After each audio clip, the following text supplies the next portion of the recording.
Assalamualaikum warahmatullahi wabarakatuh. Halo semuanya, perkenalkan nama aku Raselta Anika Dewi Safitri dengan NIM 220803103075 dari D3 Kesekretariatan Fakultas Ekonomi dan Bisnis Universitas Jember.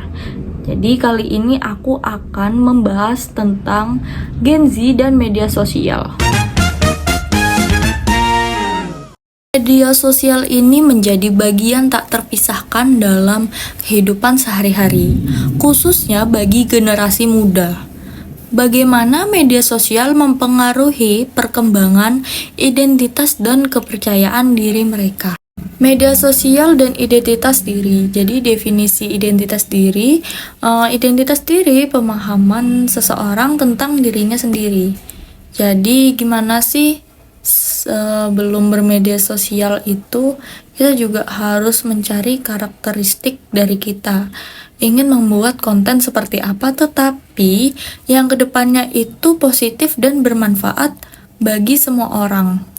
Yang kedua, peran media sosial. Jadi di sini platform untuk berekspresi dan menemukan komunitas yang serupa. Contohnya nih, sekarang kan sudah banyak TikTok, Reels Instagram, dan lain-lain. Dan dampaknya dari media sosial yaitu dampak negatif dan dampak positif. Jadi untuk dampak positifnya, kita itu juga bisa menemukan jati diri kita dan mengekspresikan diri kita. Oh, gimana sih kita ini dipandang orang-orang, gimana sih orang lain memandang kita. Yang kedua, dampak negatif. Jadi identitas tergantung pada penerimaan sosial.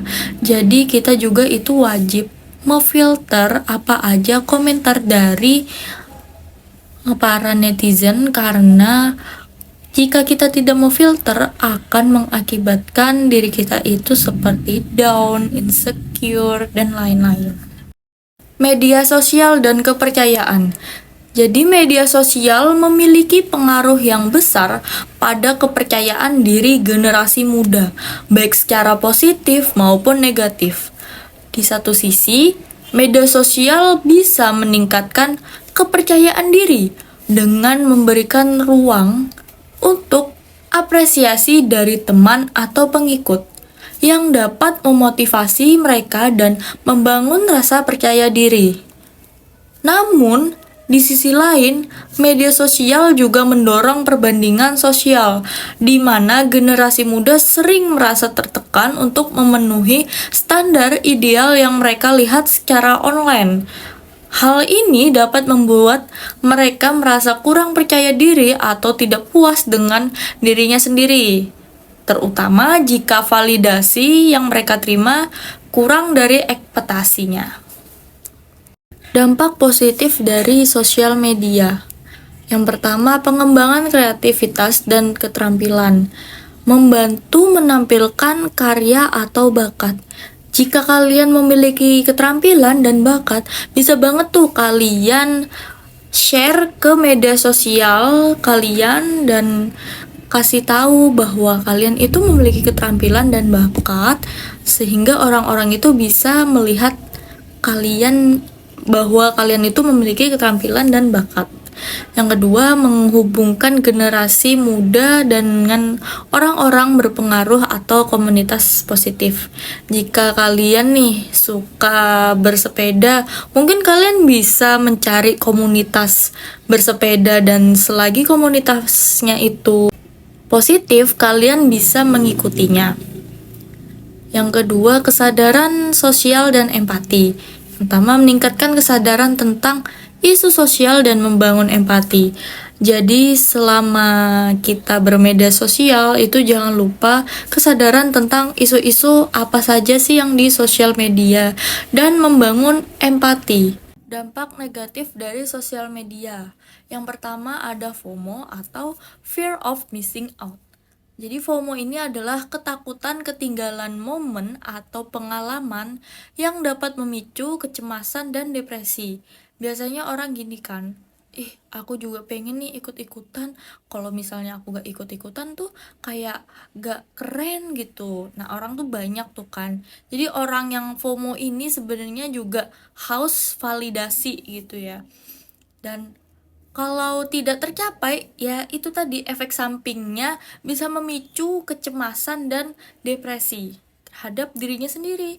Karena apa? Terlalu kepikiran untuk mengikuti orang lain. Yang kedua, cyberbullying. Jadi cyberbullying ini perundukan online dapat berdampak signifikan pada kesehatan mental. Jadi di sini juga gak semua orang itu merasa bahwa mereka itu telah melakukan cyberbullying. Jadi contohnya tuh apa sih? Dia itu kayak mengomentari di media sosial atau kayak menjelek-jelekan seseorang di media sosial. Dampaknya itu sangat berakibatkan fatal. Orang lain itu tidak bisa merasakan bahwa itu tuh menyakitkan hati orang lain, menyakiti hati orang lain. Tetapi sebagai pengguna itu bisa saja kalau pengguna ini sudah tidak sabar atau merasa sudah sakit hati, kalian yang cyberbullying ini dilaporkan kepada pihak wajib. Yang ketiga, perbandingan sosial. Jadi, paparan konten yang menampilkan kehidupan ideal orang lain dapat menimbulkan kecemburuan dan menurunkan harga diri. Jadi, orang itu bisa saja insecure atas apa yang konten kalian buat. Padahal, kepercayaan diri itu juga sangat perlu dalam pembuatan hal konten.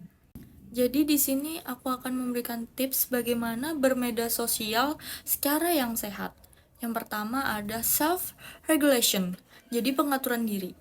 Mengatur waktu penggunaan media sosial. Jadi mengatur waktu penggunaan media sosial ini juga sangatlah penting karena apa? Jika kita bermedia sosial terus itu akan berdampak pada kesehatan kita. Jika kita dikit-dikit kayak konten atau segala macam tanpa memperhatikan waktu pada saat menggunakan media sosial itu akan berakibatkan juga fatal. Yang kedua, kritik terhadap konten. Jadi menyaring konten yang positif dan bermanfaat. Ketika kita bermedia sosial, kita itu juga harus menyaring apa aja sih yang kita bisa sampaikan kepada audiens kita, tetapi dengan penyampaian itu positif dan baik untuk didengar oleh audiens. Yang ketiga yaitu pendidikan digital. Jadi membangun kesadaran mengenai dampak media sosial dan identitas dan kepercayaan diri. Karena gak semua orang itu akan percaya diri pada saat membuat konten. Maka dari itu kita juga perlu belajar tentang apa sih itu media sosial agar kepercayaan diri kita itu tetap terjaga pada saat kita membuat konten dan kita itu tidak down pada saat membuat konten. Jadi aku akan memberikan kesimpulan tentang Gen Z dan media sosial. Jadi media sosial ini berperan besar dalam membentuk identitas dan kepercayaan diri generasi muda. Jadi kita itu harus memiliki identitas. Bagaimana sih kita akan membawa konten kita ke depan dan apakah kita sudah percaya diri untuk membawakan konten yang akan kita buat.